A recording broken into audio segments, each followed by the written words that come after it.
जब जैमिनी जी गए, बहुत विद्वान थे, व्यास जी के शिष्य थे, लेकिन जब जैन ने पूछा आपके गुरु जी कौन है, जब लोगों ने पूछा कि आपके गुरु जी कौन है, तो उन्होंने कहा कि जो सृष्टि कारणीय शक्ति है, जो पालन कारणीय शक्ति है, जो संहार कारणीय शक्ति है, वो हम बोलते हैं गुरु ब्रह्मा गुरु विष्णु गुरुदेव महेश्वर, गुरु साक्षात परब्रह्म तस्मै श्री गुरुवे नमः। तो उन्होंने ऐसा नहीं कहा कि हमारे गुरु जी ब्रह्मा है, विष्णु है, महेश है। उन्होंने कहा कि जो सृष्टि कारणीय शक्ति है, जो पालन है, जो संहार कारणीय शक्ति है, वो हमारे गुरु जी है। अर्थात हमारे गुरुदेव जी सृष्टि भी करते हैं, पालन भी करते हैं और संहार भी करते हैं। जब हमारे भक्तों के अंदर, शिष्यों के अंदर अच्छे अच्छे गुणों का सृजन करते हैं, इस कारण को हम ब्रह्मा कहते हैं, और अच्छे अच्छे गुणों का आविर्भाव करते हैं, रक्षण करते हैं, इस कारण से उनको विष्णु कहते हैं। और जो शिष्यों के अंदर जो दुर्गुण होता है, जो विकार होता है, बुराइयां होती है, उसको जब नाश कर देते हैं तो महेश होते हैं। इसी कारण हम उनको गुरु ब्रह्मा गुरु विष्णु गुरुदेव महेश्वर कहते हैं। ये आज से नहीं, ये बहुत सदियों से, बहुत पहले, ये कई एक सदियों से इस श्लोक को हम दोहराते आ रहे हैं। गुरु ब्रह्मा गुरु विष्णु गुरुदेव महेश्वर बोलने का काम करते हैं, यानी तीनों की जो समन्वित जो शक्ति है, उसका नाम गुरु है। ऐसे जब हम गुरु का नाम लेते हैं तो ऐसे भी गुरु का मतलब, गुरु का मतलब प्रकाश होता है। तो हमारे शरीर के अंदर जो मूलाधार है, मूलाधार में जो अंधकार है, उसको जो उस सूरत को, उसको जो चीर कर आलोक पैदा करके दिखा दे, उसको हम गुरु कहते हैं। गुरु का काम है रास्ता बता, लेकिन सदगुरु का काम है उचित रास्ते पर उसको चलाना।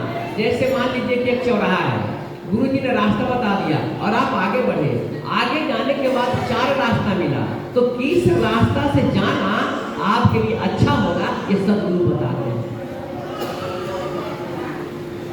जिस रास्ते पर चलकर आपको मुक्ति की प्राप्ति हो जाए, आत्मा की प्राप्ति हो जाए, परमात्मा की प्राप्ति हो जाए, इनको हम सदगुरु कहते हैं। इसलिए शास्त्र में कहता है, यह जो है, यह जो क्रिया योग है, इसी में कहते हैं, गीता में कहते हैं, यदा यदा ही धर्मस्य गलानि भवति भारत अभ्युत्थानाम धर्मस्य तदात्मानं सृजामय। कहते हैं कि जब जब किसी भी व्यक्ति के अंदर, किसी भी पुरुष के अंदर जब ये बैर भाव उत्पन्न हो जाता है, तो मैं अपने आप को उसके हृदय में नरसिंह के रूप में सृजन करता हूँ और उसके बैर भाव को मिटा देता हूँ, समाप्त करता हूँ। और जब किसी के अंदर कामेच्छा, भोगेच्छा जब उत्पन्न हो जाता है, तो मैं अपने आप को राम के रूप में सृजन करता हूँ और उसके इस दुर्गुण को मिटा देता हूँ। और जब किसी के अंदर अहंकार, अभिमान जब उत्पन्न हो जाता है, तब मैं अपने आप को कृष्ण के रूप में सृजन करता हूँ और उस दुर्गुण को नाश कर देता हूँ। और जब किसी के अंदर मन पूरा गंदा हो गया है, मन मलेच्छ हो गया है, तब मैं अपना को कल्कि के रूप में सृजन करता हूँ और उसके मन के अंदर सारे दुर्गुणों को मिटा देता हूँ। बस इसी का मतलब होता है आविर्भाव। राधा और कृष्ण, हम राधा कृष्ण बोलते हैं ना, राधा कृष्ण, तो कहते हैं राधा कृष्ण कहने से उद्धार होगा, कल्याण होगा, लेकिन बड़ा टफ काम है, बड़ा जो है क्रिटिकल काम है। कहा तो कठिन समझत कठिन, साधन कठिन विवेक, कहने में भी कठिन है, समझने में भी कठिन है और करने में भी कठिन है। कहते हैं राधा, राधा का मतलब उल्टा, उल्टा होता है, उल्टा नाम जब बैठे जाना वाल्मीकि भय ब्रह्म समाना, जान याद कभी नाम प्रताप भय सिद्ध करी उल्टा जापो। तो लोगों ने कहा कि ये मरा मरा कहते थे, जो रामायण लिख सकते थे, क्या मरा मरा तो नहीं कहने आ सकता, राम राम नहीं कहने आता था, कहते थे। लेकिन ये जो उल्टा है ना, परमात्मा को प्राप्त करने के लिए, जब बच्चा गर्भावस्था में रहता है तो जोगी रहता है, तो उल्टा रहता है, और जैसे ही भूमिष्ठ होता है, जन्म लेता है, तो फिर सीधा हो जाता है। तो उल्टे को उलट करके सीधा करना क्रिया योग है। पुनः क्रिया करके, साधन करके पुनः गर्भावस्था में चला जाना है। तो फिर जोगी हो जाएगा। इसलिए भगवान गीता में कहते हैं कि जोगी सभी से श्रेष्ठ है, चाहे कर्मी हो, ज्ञानी हो, तपस्वी हो, कोई भी हो, सभी से जोगी श्रेष्ठ है। इसलिए अर्जुन तू भी जोगी बन। जोगी होने का, जोगी बनने का आदेश करते हैं। तो जोगी सभी से श्रेष्ठ है। जोगी का मतलब ही होता है योग, इसका नाम है क्रिया योग। क्रिया का मतलब होता है एक्शन और योग का मतलब होता है इंटीग्रेशन, यानी आत्मा और परमात्मा के दूरी को समाप्त कर देना क्रिया योग है। इसको योग कहते हैं। आत्मा और परमात्मा के दूरी को समाप्त कर देना ही योग कहलाता है, या चंचल प्राण को स्थिर प्राण में लय कर देना ही योग कहलाता है। यह जो योगा जो हम लोग करते हैं ना, ये एक्सरसाइज है। इसका क्या नाम है? एक्सरसाइज। लेकिन जो योग है ना, इसका नाम है इंटीग्रेशन, यानी आत्मा परमात्मा के बीच एकीकरण, एकता हो जाए, इसको हम योग कहते हैं। इसलिए लिखा है तपः स्वाध्याय ईश्वर प्राणिधान क्रिया योगा। तप, स्वाध्याय, ईश्वर प्राणिधान की क्रिया योग है। तो तप होता है जो शारीरिक भी होता है, वाचिक भी होता है और मानसिक भी होता है, इसको हम तप कहते हैं। तो गुरु के सानिध्य में रहना, गुरु के पास में रहना और गुरु सेवा करना, यह भी बहुत बड़ा तप है। इसमें सभी साधक सफल नहीं हो पा रहे हैं। आप गुरु के पास अगर आप रहेंगे तो हमेशा आपको सावधान रहना पड़ेगा, सावधानी पूर्वक आपको रहना पड़ेगा।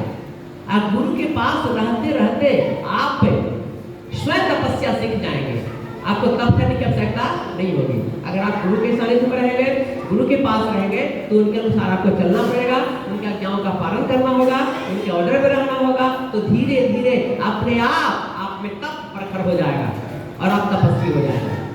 जब क्रिया करते करते प्राण की स्थिति कुटस्थ हो जाती है ना, तब कोई तपस्वी होता है, तब उसको हम तपस्वी कहते हैं। और जब सारे दुर्गुणों का त्याग हो जाए, कुछ काम है, क्रोध है, लोभ है, मोह है, ईर्ष्या है, द्वेष है, घृणा है, छल है, कपट है, जब ये सब दूर होने लगे, जब समाप्त होने लगे, तब आप त्यागी हो सकते हैं। केवल शरीर, घर द्वार, परिवार को छोड़ देने से त्यागी नहीं हुआ जाता है। आपके अंदर जो दुर्गुण है, आपके अंदर जो अवगुण है, आपके अंदर जो विकार है, जब विकार छूटने लगे, तब आप समझिए कि हम त्यागी हो रहे हैं, सन्यासी हो रहे हैं। तो इसको छोड़ना त्यागी हो जाना है, इसको छोड़ देना सन्यासी हो जाना है। शरीर को त्यागी नहीं बनाना है, शरीर को सन्यासी नहीं बनाना है, बल्कि मन को सन्यास में डाल देना है।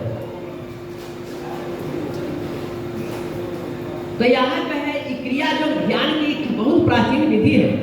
गीता में भगवान कहते हैं कि इस विद्या को सबसे पहले सूर्य को दिया था, और सूर्य ने मनु को दिया, और मनु ने इक्ष्वाकु को दिया, फिर इस धरती पर लुप्त हो गया, फिर राजा जनक के द्वारा फिर इस धरती पर आया, उसके बाद पुनः लुप्त हो गया, उसके बाद फिर कृष्ण सदृश से बाबा जी महाराज ने अर्जुन सदृश से श्यामाचरण के माध्यम से इस क्रिया योग को फिर भागीरथ बन करके ये जन जन के घर में बनाने का काम किया,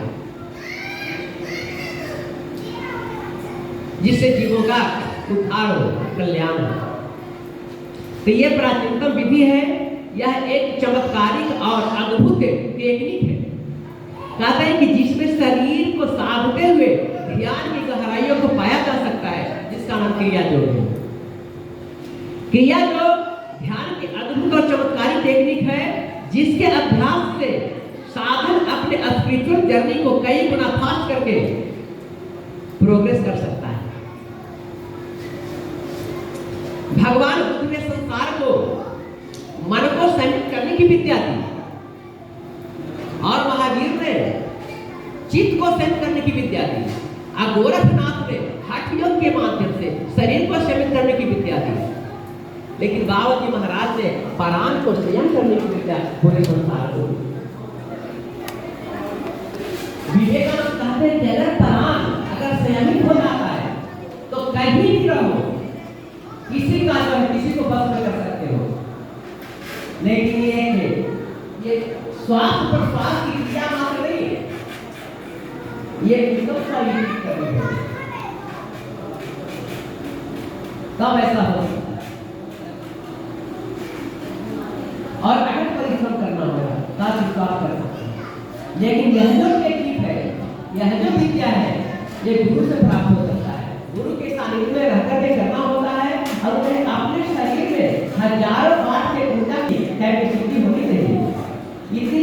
कब होनी चाहिए कि उसकी साधना इतनी उच्च कोटि की कि जन्म मरण से मुक्त कर दे। ये विद्या आपको क्रिया करके प्राप्त करना होगा। अब इसके अंतर्गत जो है हमको करना पड़ता है कि जो हमारे शरीर के अंदर जो चक्र है तो चक्रों का स्मरण करना पड़ता है, गुरु का स्मरण करना पड़ता है, क्रिया को करना पड़ता है और उनके अनुसार शक्ति संतरण करना पड़ता है। और कुछ मुद्राएं हैं, कुछ प्राणायाम है, कुछ परावस्था है, इस तरह के कई जो है क्रियाएं हैं जिसका अभ्यास करके वहां तक पहुंचा जा सकता है। ये सीढ़ी सोपान है, ये कर्म वायु करके आप परमात्मा को प्राप्त कर सकते हैं।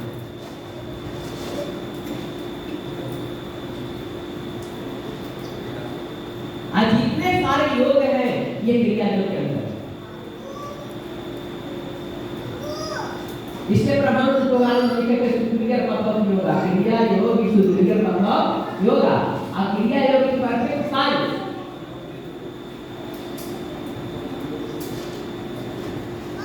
आज इसी को कम कर देना है। हम जितने सारे लोग हैं, यह जो श्वास और प्रश्वास जो चल रहा है यही पूंजी है, इसी के बल पर हम जीवित हैं। अब परमात्मा के द्वारा जितना श्वास जिनको मिला है उससे अधिक आप भोग नहीं कर सकते। अब जैसी श्वास की पूंजी समाप्त हो जाती है मृत्यु हो जाता है।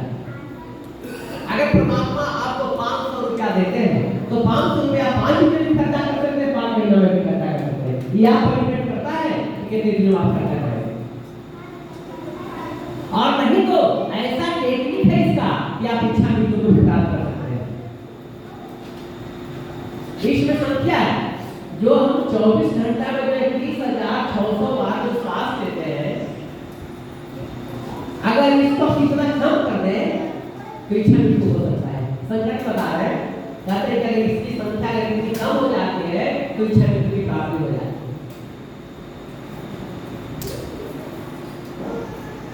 इसीलिए क्रिया योग है, क्रिया के द्वारा शरीर का आपको निरोग रख सकता है, स्वस्थ रख सकता है।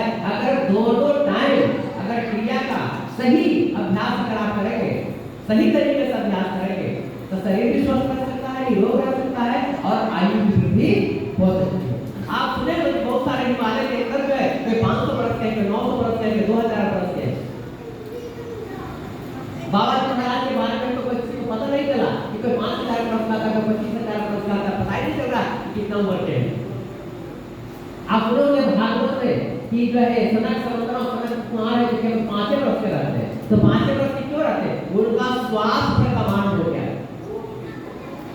आज जिसको ये जीवन रहते उस पर अगर कमांड हो गया, कंट्रोल हो गया तो फिर आयुष नहीं होती। अगर अभी आपको 40 वर्ष हो गया है और अगर उस पर कमांड हो गया, अगर कंट्रोल हो जाता है तो 40 वर्ष है।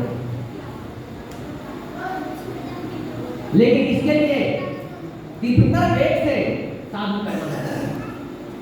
ये परान ईश्वर है, यही परमात्मा है। इसकी सेवा हर व्यक्ति को करनी चाहिए। आज जिसकी को जान जाएगा बस परमात्मा को जान जाएगा, कुछ कर सकते।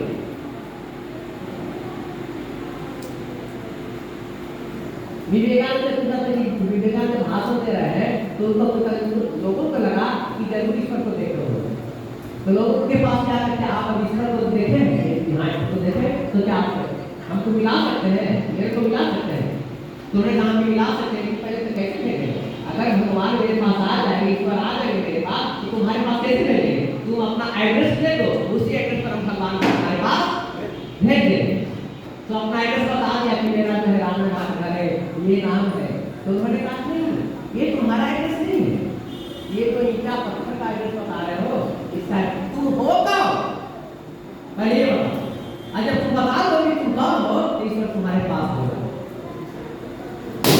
ढूंढने की आवश्यकता नहीं है, वह परमात्मा सभी का कर रहा है, दूर नहीं रहता है। लेकिन जब हम अभ्यास करते हैं उसको निकलने में टाइम नहीं लगता है, इसलिए अब रहता है तो निकल करके बाहर आ जाता है।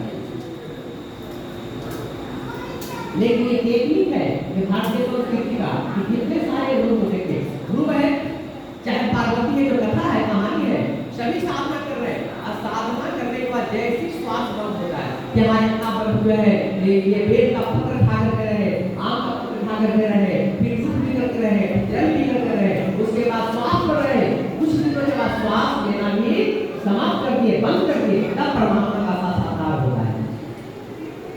तो यह टेक्निक हम लोगों को उपलब्ध है, ये अदर कंट्री में ये उपलब्ध नहीं है। आप अदर कंट्री में देखें, हम लोग कितने भगवान है, जितना भी भगवान का अवतार होता है भारत में होता है, अदर कंट्री में होता है। तो हम लोग ऐसे सौभाग्यशाली हैं कि जितने सारे भगवान हैं सभी का अवतार भारत में होता है। तो ये योग है तो भारत है, भारत है तो योग है, अध्यात्म है तो भारत है, भारत है तो अध्यात्म है। यही योग अगर अदर कंट्री में चला गया तो योग से योगा बन के आ गया। जब योगा बन के आ गया और वही जब रिसर्च करते जब बुक लिखता तो 500 बाजार में खरीदते हैं। इसी को महात्मा गांधी ने कहा कि मेरा जो योग है ना यही चल गया विदेश तो 25 संतान तो योगा बन करके आ गया।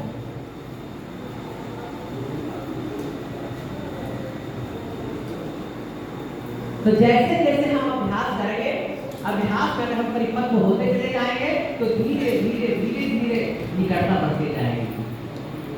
तो श्रद्धा के साथ, विश्वास के साथ, भाव के साथ करना होता है।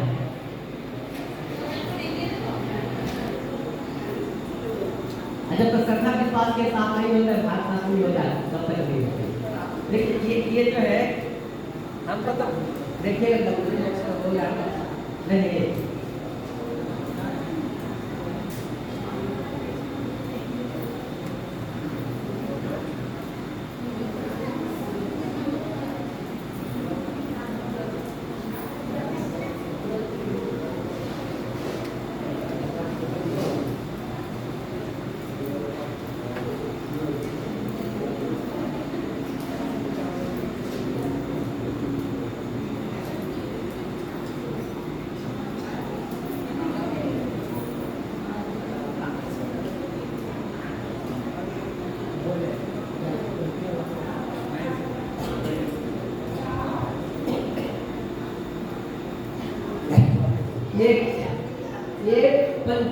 ये पंचांग घंटा शांति का जो है लिखा हुआ है।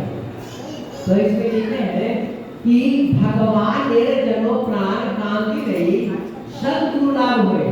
कहते हैं कि ऐसे कहते हैं कि शीश देने के बाद भी अगर गुरु मिल जाए तो समझो कि सस्ते में गया, जान सस्ता चला गया।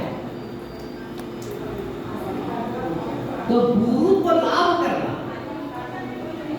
बिना परमात्मा के कृपा के सच्चे गुरु का दर्शन नहीं होता है, तत्वदर्शी गुरु का दर्शन नहीं होता है। विवेकानंद कहते हैं कि ईश्वर प्रदत्त अगर गुरु की प्राप्ति हो गई हो तो उसका त्याग कभी नहीं करना चाहिए। तो गुरु सेवा परम धर्म, उन्होंने लिखा है गुरु को मानना धर्म है लेकिन गुरु सेवा करना धर्म है।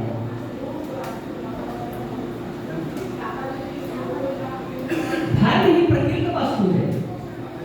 साधन व्यतीत हिंसा व्यक्ति एक बार जाएगा, एक आसन, एक समय और एक स्थान में बोध या क्रिया करिए। ये जो है क्रिया जो है एक आसन से, एक संख्या में, एक स्थान पर अगर आप करते हैं तो जल्दी डेवलप हो जाएगा, जल्दी मुक्ति हो जाएगी। एक आसन से, एक स्थान पर, एक संख्या में, एक समय में, इतना निश्चित होना चाहिए। निश्चित समय पर, निश्चित स्थान पर, निश्चित आसन पर, निश्चित संख्या में अगर आप क्रिया करते हैं तो बहुत कम समय में आप उन्नति हो जाएगी, आप प्रोग्रेस हो जाएगी। प्रत्येक बार एक प्रहार काल क्रिया करा उचित। कहते हैं प्रत्येक दिन यानी 3 घंटा से कम क्रिया नहीं करना। 3 घंटा प्रतिदिन अगर आप क्रिया करते हैं तब अच्छा हो। क्रियाकालीन मन के गौरव विषय चिंता करते देवे ना। कहते जब आप क्रिया करते हैं तो किसी प्रकार का चिंता नहीं करना है, सारी चिंता छोड़ करके क्रिया करना है। क्रिया के समय में अगर आपका ध्यान अगर आध्यात्मिक प्रदेशों में नहीं लगता है तो क्रिया गलत हो जाता है, तामसिक हो जाती है और मन में विभिन्न तरह का विचार आने लगता है। इसलिए क्रिया जो है, क्रिया करते समय मन को भटकने नहीं देना है और आध्यात्मिक प्रदेशों में लगाना है। जब आध्यात्मिक प्रदेशों में लगेगा तो भागेगा नहीं, इधर उधर भटकेगा नहीं। हमारे जग में अन्य विषय चिंता आस्पद है, कर्म सावधान हुए कहते कि जैसे ही बस अगर भागता है, भटकता है तो सावधान हो जाओ। सावधान होने की है, सावधान होना का समय आ गया है। सावधान हो जाओ और उसको कंट्रोल करो, सावधान हो जाओ, अर्थात अपने मन पर धार्मिक प्रदेशों में एडजस्ट करो, लगाओ। क्रिया करते बच्चा मन जासी पहले भूलते लागलो, कहा हो क्रिया कोरा वाला कोरा सुबह समान कहते हैं कि अगर आप क्रिया करते हैं, आप क्रिया करने के समय मन जो है अगर चारों तरफ घूम रहा है, भाग रहा है, ऐसा क्रिया कर सब 4 घंटा भी बैठ के करना होने वाला नहीं। आधा घंटा बैठिए लेकिन आधे घंटे में मन को सारे क्रिया को सब हो जाए। ये बाहर नहीं आना, बाहर लोग जान लो ये अमुक लोग धरे बच्चा अनेक धन जप करे खूब सात लोग इत्यादि समाज के भगवान के पावा जाए, खूब मन से चित्त से मन लगा करके क्रिया करना पड़ेगा, तभी जो है परमात्मा को पाया जा सकता है, भगवान को प्राप्त किया जा सकता है।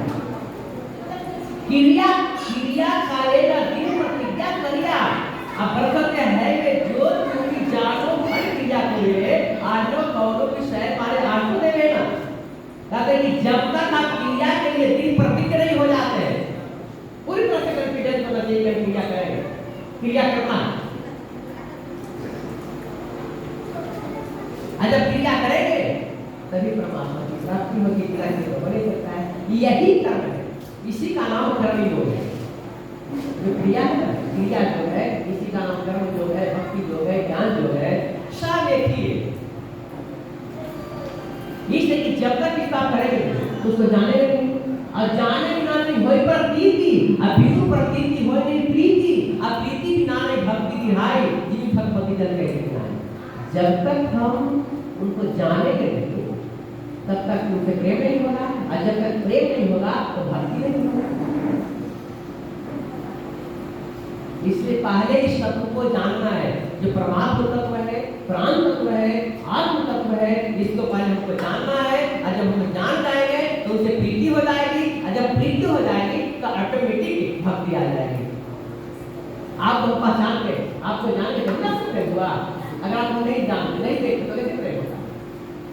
तो ठीक उसी तरह से जब तक व्यक्ति आत्मा को नहीं देखता है, आत्मा का दर्शन नहीं करता है, तब तक उसके प्रति प्रेम उत्पन्न नहीं होता। एक बार जब देख लेता है ना तो फिर प्रीति हो जाती है, प्रेम नहीं होता है, प्रीति हो जाती है। ये अपना क्लास का है, थोड़ा सा प्रेम के ऊपर है इसका प्रीति का। तो प्रेम तो है संसार।